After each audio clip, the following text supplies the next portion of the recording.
Grilled chicken, burger steak, and spaghetti. Okay naman na siguro yun, no? Joe, order mo pa lang yun. Akin nga taco salad lang, di ba? Mukhang ma-enjoy mo lahat ng mga in-order mo na food kasi ang dami-dami nun. Wala bang ganun sa camp? Rob, siyempre meron kaming kantin, tapos marami din kaming mga pagkain doon.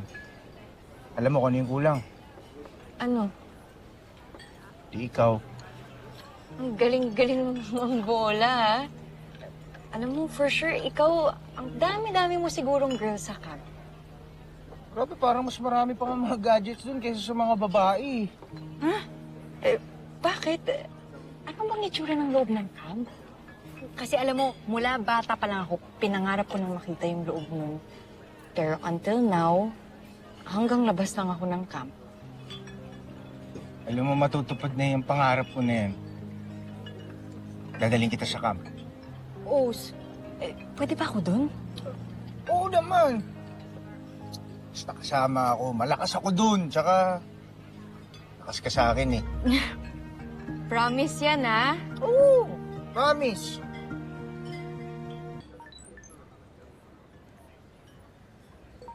Wait lang ha.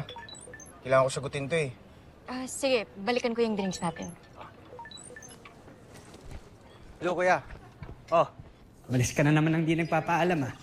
Nasaan ka? may kasama ako. Yung kinikwento ko sa'yo nung nakaraan. So, nakikipag-date ka pa ngayon?